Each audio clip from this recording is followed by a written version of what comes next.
Halo, Assalamualaikum. Selamat datang dalam channel pembelajaran kita seperti biasa bersama Kak Dion. Pada kesempatan kali ini kita akan mencoba membahas materi yang lebih menarik dari kemarin. Kita akan coba belajar mengenai teori perilaku produsen.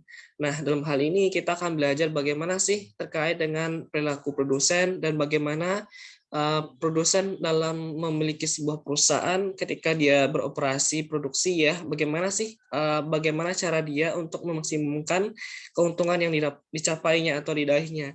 Nah, dalam hal ini kita akan membahas berikutnya. Tapi sebelum itu jangan lupa ya subscribe dan juga share ke teman-teman kalian serta komen jika kalian ingin membahas materi yang lebih menarik atau topik menarik atau membahas soal-soal menarik, silahkan komen di video berikut ini. Kita akan coba mulai dengan membahas terkait dengan materi teori perilaku produsen. Nah, seperti yang kalian lihat ya teman-teman. Nah, kita akan mulai membahas materi yang cukup ringan terlebih dahulu ya. Nah, pada soal pertama ini soal KSN muncul di tahun kemarin, soal KSN tingkat nasional tahun 2020. Pada saat kurva produk rata-rata, nah ini kita sebut sebagai kalau misalkan kurva produk rata-rata, nah ini ada namanya adalah terkait dengan AP ya, average product. Kita ganti dulu ya ininya. Jadi AP itu adalah average product, atau kita katakan sebagai produk rata-rata ya, seperti itu. Nah, mengalami penurunan maka kurvanya apa gitu. Misalnya pada saat kurva produk rata-rata menurun, bagaimana dengan dampak kurva yang lain kayak gitu. Ada berbagai kurva, ada kurva total produk, ada kurva marginal. Nah, itu biasa kita sering bahas dalam teori perilaku produsen. Jadi ini salah satu yang pertama adalah terkait dengan average product. Yang kedua itu ada namanya marginal product. Nanti kita akan bahas di slide selanjutnya. Marginal product itu artinya adalah produk marginal ya. Dan ketiga adalah total product yang akan kita bahas berikutnya. Nah, di sini ada produk total juga menurun, produk total maksimum, produk marginal meningkat, produk marginal juga turun, atau yang E-nya adalah produk marginalnya nol seperti itu. Nah, dalam hal ini kita akan coba membahas lebih dalam materinya. Soal berikutnya. Nah, jadi dalam hal ini kita tahu teman-teman adalah membuat apa namanya dalam teori pelaku produsen, inilah teori kardinal ya. Teori kardinal yang bisa kita ukur, kita hitung dengan angka-angka. Dan di sini kita asumsikan kita menggunakan satu input yang lebih variabel. Kenapa nggak ada input K? Kalau nggak ada input K, itu kita asumsikan karena di sini jangka pendek, input K itu bersifat tetap atau kita sebut sebagai fix kayak gitu nih, teman-teman. Nah, jadi karena kita anggap input modalnya atau input K kapitalnya itu tetap, maka kita asumsikan dia nggak berubah. Otomatis kita memasukkan hanya input variable L. Input L itu singkatan dari labor atau tenaga kerja ya. Nah, input tenaga kerja. Nah, ini sumbu vertikalnya adalah sumbu Y-nya dalam matematika adalah TP, bukan tebar persona ya, tapi total product. Nah, jadi TP itulah total product kayak gitu. Nah, total produknya itu gimana? Itu mengikuti seberapa besar pertambahan jumlah orang yang kita pekerjakan, semakin banyak dia, maka semakin besar juga total produk yang dihasilkan dan seterusnya. Nah, ternyata total produk kita itu mencapai maksimum bisa ya. Ini ketika total produk itu dia maksimum. Nah, ini baru kita pelajari sama dengan yang tadi, ini input L, ini adalah average product dan marginal product. AP rata-rata produksi, kita tuliskan ya, AP tadi ya, produk rata-rata.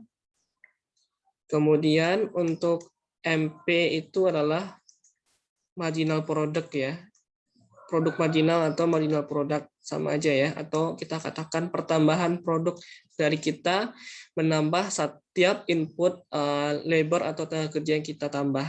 Nah, kita ambil dulu nih, ini tahap pertama ternyata ini adalah kurva marginal produknya ya. Dia sama menurun juga seperti TP gitu ya, cuma dia lebih cepat menurunnya. Begitu juga dengan kurva AP. Nah, pada saat tahap pertama dia masih awal-awal memproduksi sehingga tak jarang dia terus meningkat TP-nya meningkat, MP dan AP-nya juga meningkat karena dia baru beroperasi gitu ya. Pertambahan marginalnya juga meningkat dan juga rata-ratanya meningkat. Nah, pada tahap kedua itu total produknya tetap bertambah, tetapi yang menarik adalah marginal produknya dia menurun. Kenapa?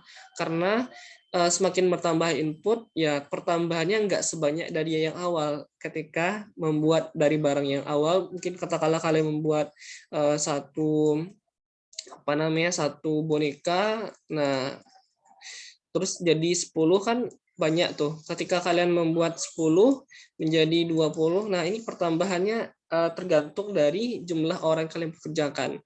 Ketika kalian membuat dari 10 ke 20 kan mungkin kalian juga nambah sebanyak mungkin jumlah tenaga kerjanya. Ya kita membutuhkan biaya untuk menggaji karyawan kita sehingga pertambahannya harus menurun gitu. Karena kita harus pengorbanannya adalah semakin banyak barang kita produksi, maka biaya jumlah tenaga kerja yang kita keluarkan juga besar. Maka setelah tahap pertama itu mengalami marginal produknya itu menurun di sini ya, decrease ya, menurun. Nah, pada saat kurva produk rata-rata intinya adalah pada saat kurva produk rata-rata menurun, berarti setelah tahap kedua. Jadi rata-ratanya masih meningkat. Tahap keduanya menurun kapan? Kayak gitu. Pada saat produk marginal juga menurun. Karena kita tahu pada saat AP-nya sudah maksimal, kemudian menurun, nah ini juga marginal produknya juga menurun. Ya sama. Nah, tapi yang produk totalnya dia meningkat terus. Jadi bukan jawabannya produk total menurun, bukan ya. Produk total maksimum belum. Kalau produk total maksimum saat ini tahap ketiga. Nah, ini itu belum. Jadi jawaban tepat adalah produk marginal juga menurun. Kita katakan marginal produk.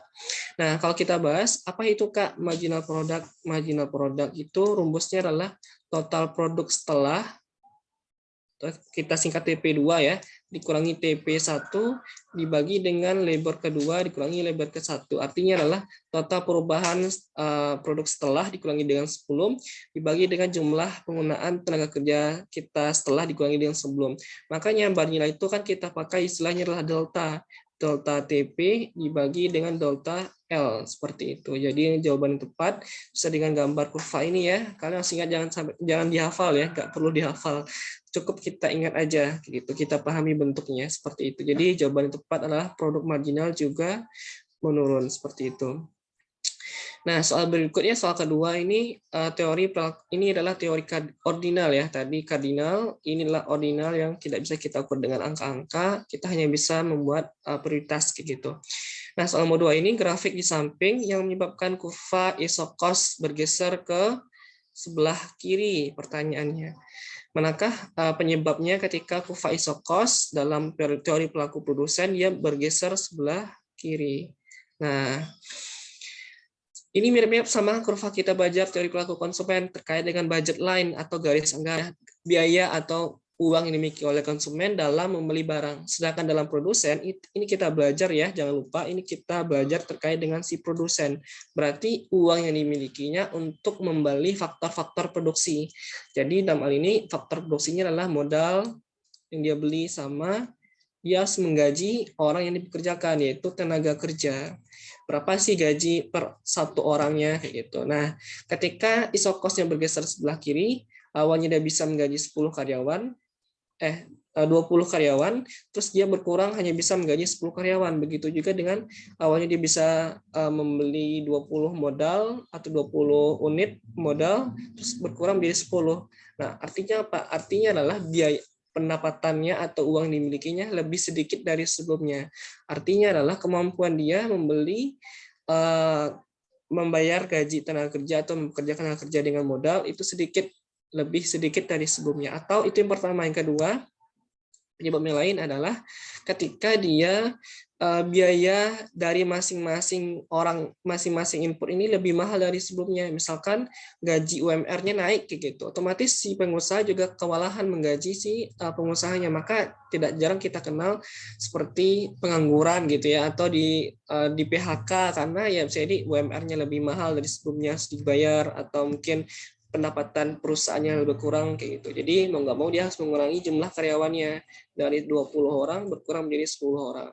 Jadi salah satu penyebabnya pertama pendapatan dimiliki berkurang, kedua biaya atau harga input dari tenaga kerja dan modalnya makin mahal dari sebelumnya sehingga dia harus mengurangi. Jadi jawaban yang tepat adalah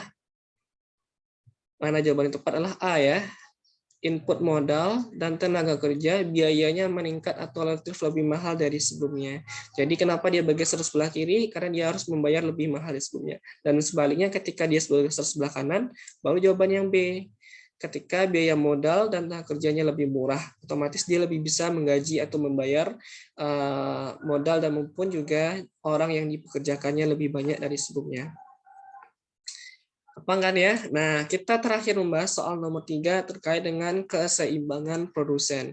Nah, ini menarik kita belajar ketika keseimbangan produsen terbentuk ketika produsen telah mengalokasikan seluruh pendapatannya, otomatis uang yang dimilikinya ya, budgetnya gitu ya, kita katakan tadi ISO cost-nya untuk melakukan kegiatan produksi. Dalam hal ini bertemunya keseimbangan produsen saat kurva apa bertemu. Nah, di sini ada isokon, isokuan dengan isokos berpotongan, isokuan dan isokos sejajar, inference curve, dan budget line berpotong, kurva PCC. Nah, ini mungkin kita akan bahas di lain kesempatan ya, terkait dengan price consumption curve, atau kurva konsumsi terhadap harga dan kurva ICC bertemu, atau kurva Angel dan ICC bertemu. Jawaban tepat untuk keseimbangan produsen ketika bertemunya kurva isokuan dan isokos ini ya, ini bukan perpotongan, maaf, tapi ini ya bersinggungan ya, bersinggungan. Pak tipu membuatnya bersinggungan ya. Jawaban yang tepat adalah A kalau misalnya diubah, bukan perpotongan tapi bersinggungan. Nah, kita coba bahas kenapa kurva isokuan dan isokos ini bersinggungan. Nah, kita bahas tadi inilah input modal kita yang kita miliki, misalkan input modal itu uang gitu ya.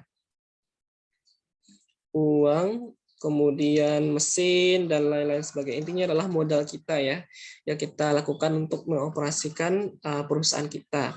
Kemudian L itu adalah tenaga kerja kita, jumlah orang gitu ya. Ini kan berkaitan dengan orang. Kalau kita bayar orang ya berarti kita gaji gitu ya. Nah, ini nilai cost, yaitu kombinasi biaya anggaran yang kita keluarkan untuk membayar dua input ini, baik modal maupun juga tenaga kerja.